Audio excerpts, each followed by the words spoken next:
3, 2, and... Hi guys, Fraggle Rock here. Today's video is another in the series where I take apart classic retro controllers, do a routine cleaning on them, and put them back together.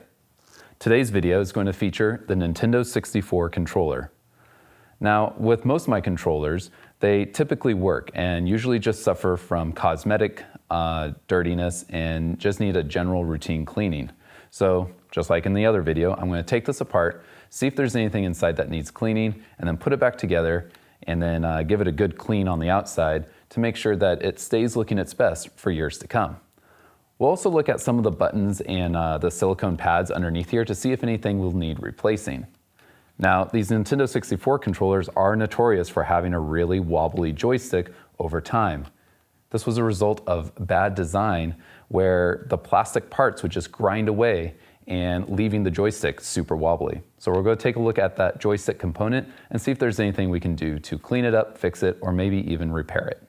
All right, so let's head over to the repair bench and get started on this controller. All right, welcome to the bench. So just like before, I've got a few different familiar tools. I've got some towels to keep things dry. Got my handy dandy toothbrush for really scrubbing in there. I've got a small screwdriver set this time. The Nintendo 64 only requires that you need a Phillips head. So just make sure you have a small enough Phillips head for this. We have not gotten into the tri-wings yet. Got my rubbers, stay safe.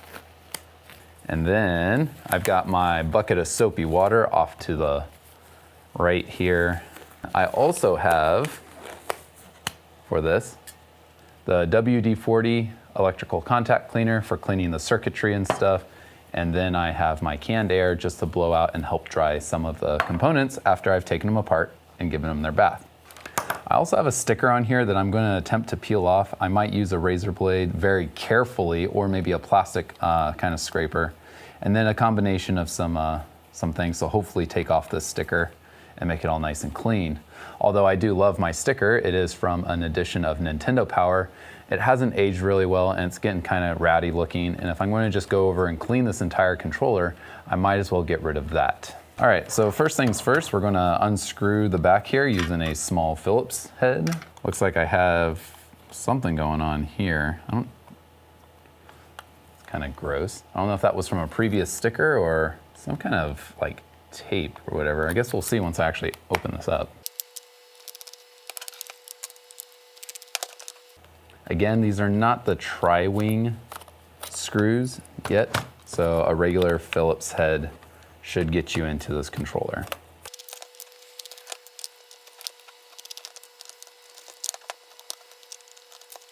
I've got 2 more screws down inside the controller panel. Don't want to forget those. Not the controller, where the memory card goes. I have 2 more screws down here where the memory card goes. All right, there she goes. Make sure you hold on to these little screws that you don't lose them. They're part of putting this all back together. Here is the trigger button, the Z button underneath. There's nothing else in here. So what I'm going to do is, instead of taking this the Z button out and possibly risk breaking the plastic pins here, I'm just going to throw this whole thing into the washing bin, and I'll just clean it with it attached. Okay, so here, it is kind of gross. There's some like white film on the trigger button, the Z button pad here. So we'll take all this off and put all the plastic parts into the wash bin, and then we'll go about cleaning the electrical parts. This is the connector for the joystick. We'll go ahead and also take the joystick off here because it is holding everything else together. Again, keep track of these screws. You don't want to lose them.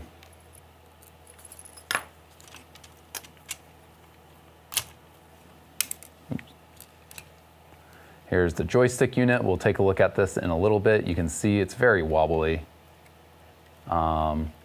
This thing probably won't clean up very well. There's no amount of cleaning that will make this work like it used to because of just bad design. So the plastic inside is probably ground down. There's nothing to stabilize the joystick anymore. It's just, this is probably shot. Okay, let's go ahead and take off the PCB.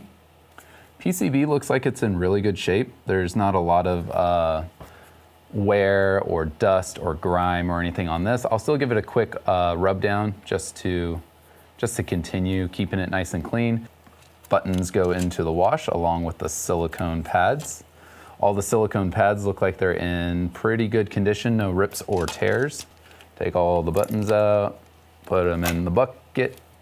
You can see, just like with maybe you can see, just like with many of these game controllers, since they are sort of a clamshell, two parts where they come together, that seam or that crease where they come together always seems to be a place where a lot of, I'm guessing, dead skin and dirt sort of collect around the edges, causing this really brown, crusty film to form. Having this soak in soapy water for a little while will loosen up that film, that crud, and then you can use your toothbrush to sort of scrape that away and clean it up. So, into the bucket. Okay, let's go ahead and clean this up real quick.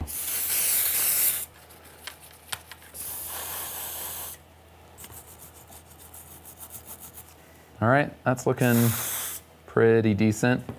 There's still some surface level oxidation or corrosion on the metal part here, just the housing of the memory card slot. I don't think that's going to be much of an issue.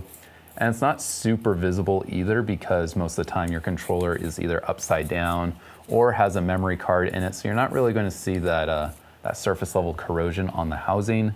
So just a general wipe down using deoxy to clean off any surface level corrosion or oxidation. Overall, the PCB looks like it's in really good working order. But now, let's see if we can maybe take apart the joystick module here and see what's going on the inside, and if we can identify why it's so loose. So for this, it is closed up using just a little black screw there, and yeah, it's just a Phillips screw with some plastic tabs to keep it enclosed. So we'll just need to remove this little Phillips head screw. Well, now that we're inside the trigger or the joystick here, let's take a look at what possibly has gone wrong.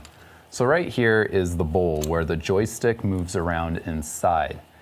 What commonly happens in these Nintendo 64 controllers is over time, as the joystick rubs around inside the bowl using these to pivot around, it rubs out and erodes away the plastic inside there. This isn't a very sturdy plastic, so it breaks down, grinds away, and leaves this really loose feeling, because now there's not a whole lot of resistance in there holding the joystick in place. Since this one is now sprung and in pieces, this would probably just be a good opportunity to replace this joystick altogether. I ordered online from the Video Game Museum a replacement joystick to go inside Nintendo 64 controllers. The reason why these ones are nice is that these replacements are well built, and they are in the design of the GameCube joystick. The design of this joystick is made to last a lot longer and not wear out and cause the dead zones that the original joystick was known for. And instead of trying to clean this up and fix this somehow, I'm just going to toss this, unfortunately, into the trash and just replace out the entire joystick module. Now, these are compatible with most Nintendo 64 controllers. You just have to check to make sure that the connector bit doesn't need any modification. In the rare instance, some Nintendo 64 controllers have a slightly different pin connector, so you'll just have to modify the plastic on here so it can plug right in. So let's go ahead and clean up the rest of the Nintendo 64 controller, and when I am putting it back together, I'll just include this in here, then we'll go get some test footage.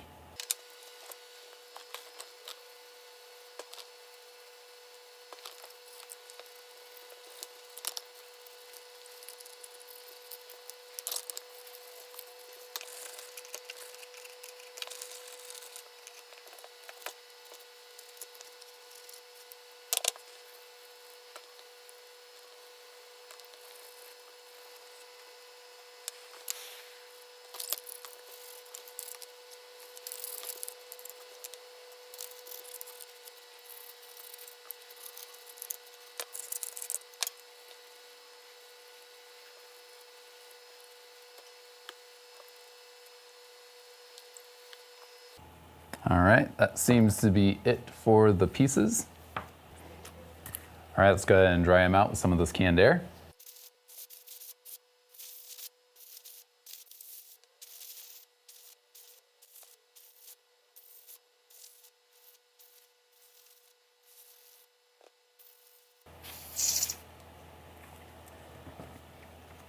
All right, now let's see if we can get this sticker off.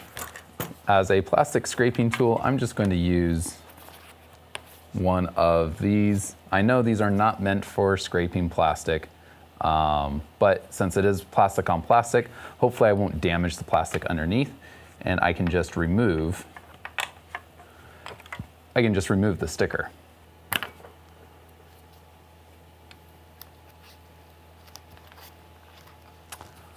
Nice thing about this sticker, it seemed to be kind of a vinyl-like sticker. So it actually came off all in one piece, which is really, really nice. That means it didn't leave, I didn't have to worry about any sticky residue left over on the controller itself. So let's go ahead and just finish drying these out and get this back together.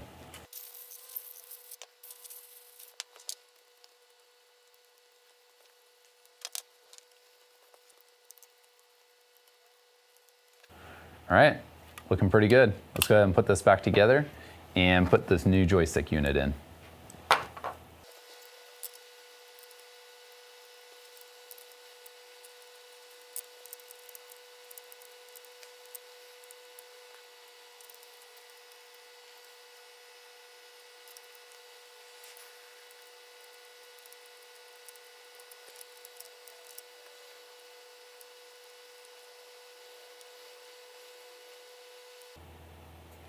All right, I'll set that off to the side. With the PCB here, we got to make sure that our new module, one, fits the connector, and boom, like that. Perfect fit. Now this whole thing just goes right back into the controller. What's nice about this design is you can actually snap, I don't know if you saw that, but you can actually snap back the Z button, the trigger button, onto the back of this. So I just put one edge underneath and then just pushed down lightly and snapped this button into place, and now it's really secure. So now we just need to reroute this back to where it belongs, and then we'll go ahead and close this all back up. So remember, this joystick does not come with additional screws. You have to save and use the screws that came out of the original controller. So it's these little silver screws that go back in.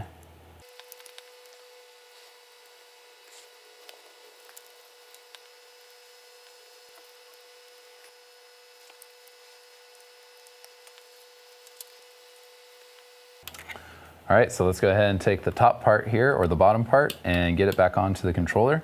This can be a little tricky considering that there's lots of things to line up, so this may take you a few tries unless you're super pro at this, which I am not.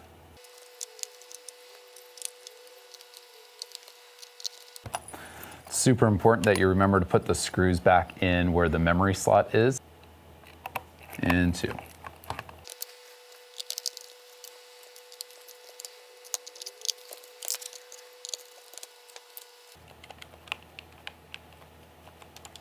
All right, all the buttons are back on. Everything is responding. Look at this nice new joystick, very snappy. So although it looks different from the original, it looks really good and looks like it belongs here. So I think they did a fantastic job of recreating this joystick for the Nintendo 64. These things only cost about $10 to $13 depending on the day. I'll leave a link down below showing where you can purchase some of these, but basically just go onto Amazon and you should be able to find it. Okay, let's head over to the TV and test out this controller, test out the new joystick, and see how it goes. All right, so now that I have my Nintendo 64 controller all cleaned up and I have the joystick replaced, let's go ahead and test it out to see how the controller works, make sure all the buttons are working, and how this new joystick interacts with the games.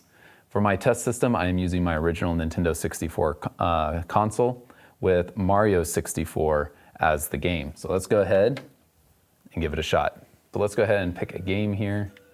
I'll just go ahead and select this one. All right, without him moving, there's no drifting of any sort. And if I push ever so slightly forward, I can get him doing his slow walk speed, and I can increase the speed with much more precision and accuracy than I would have been able to do with the really clumsy broken joystick. Yeah, looks pretty good. Looks like the controls work well. The new joystick is really nice. It's really snappy, and I really like how it feels. It's got a lower profile, but I really enjoy it. Okay guys, that's all I have for you today in this video. I hope you enjoyed it. I'm going to leave down in the description a link to where you can find these replacement joysticks. If you have any questions, please leave them down below in the comments. Otherwise, have a great rest of your day.